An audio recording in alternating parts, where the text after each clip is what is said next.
Imagine it is 1943. You are sitting in the freezing, vibrating cockpit of a heavy bomber with anti-aircraft shells exploding all around you. You hear hot metal tearing through the wings. Bullets shred the tail section, snapping cables and punching jagged holes straight through the aluminum skin. Somehow, the engines keep turning. You hold the controls steady, limp the battered airframe back across the English Channel, and feel the heavy drop of the landing gear.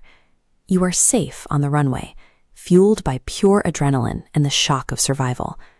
To the pilots, landing that plane was survival. To the military brass, these aircraft were evidence, physical maps of where the war was hitting home. Inside quiet, dimly lit research rooms, statisticians and military commanders huddled around wooden tables. They were facing an urgent crisis. American bombers were taking heavy fire and dropping from the sky at an alarming rate. The obvious answer was to add thicker armor to the planes. But armor is heavy. Cover a bomber in solid steel, and it can't fly far enough or fast enough to complete its mission. They had to be selective. This diagram shows the military's approach. They recorded every strike on returning aircraft. The pattern was consistent. The highest density of bullet holes appeared on the wings and tail. Logically, commanders decided to reinforce those heavily damaged areas to protect future crews.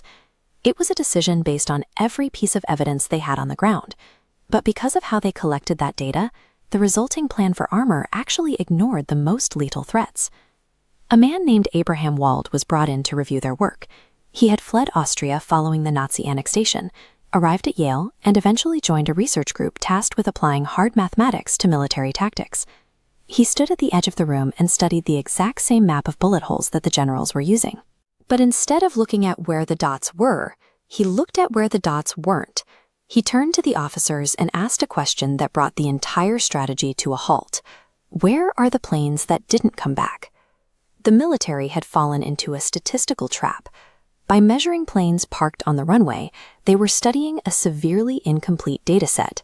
They had only collected data from the planes capable of surviving a hit. This is a textbook example of survivorship bias. The dense clusters of holes on the wings did not represent the most vulnerable parts of the bomber. They represented the opposite, proof that a plane could be shot to pieces in those areas and still make it home. Look closely at this damage map again. Pay attention to the completely pristine engines. The military thought the engines were avoiding enemy fire. Wald realized the truth. The missing dots weren't missing because the engines never got hit. Planes that took fire to the engine block never made it back to be measured. They were at the bottom of the ocean. Those lost crews held the other half of the dataset. Their wreckage contained the exact bullet holes the researchers actually needed to see. Wald told the commanders to put the heavy armor on the engines, the precise areas where their charts showed absolutely no damage.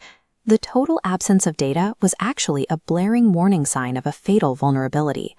80 years later, the exact same statistical illusion still warps how we calculate risk, measure success, and invest our money.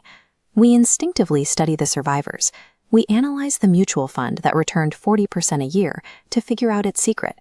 We read biographies of the college dropout who built a billion-dollar tech unicorn, searching for a pattern to replicate. But we never see the thousands of funds that quietly liquidated their assets. We never read biographies of the 10,000 college dropouts who took the exact same bold risks and ended up bankrupt. Instead, they simply disappear from the official record. It is why we look at a pristine sedan running smoothly 50 years later and say, they don't build them like they used to.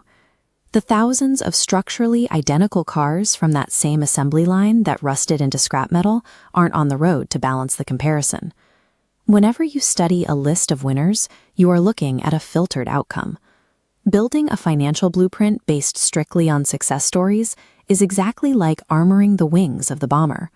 In the markets, survivorship bias actively hides risk. A top 10 list of performing mutual funds quietly excludes all the funds that crashed and closed down during the measurement period. Back-tested trading strategies often look invincible simply because the test data trims away the companies that went to zero. Asking what worked is a flawed starting point for making a financial decision. It trains your brain to look exclusively for the bullet holes on the planes that landed safely. To accurately price risk in the market, You have to force yourself to ask the exact opposite question. What would I be seeing right now if this exact strategy had failed instead? An undeniable winning streak or a flawless track record is usually an illusion created by visibility. To find the truth, you have to stop staring at the survivors and start looking for the data that isn't in the room. The silence is data too.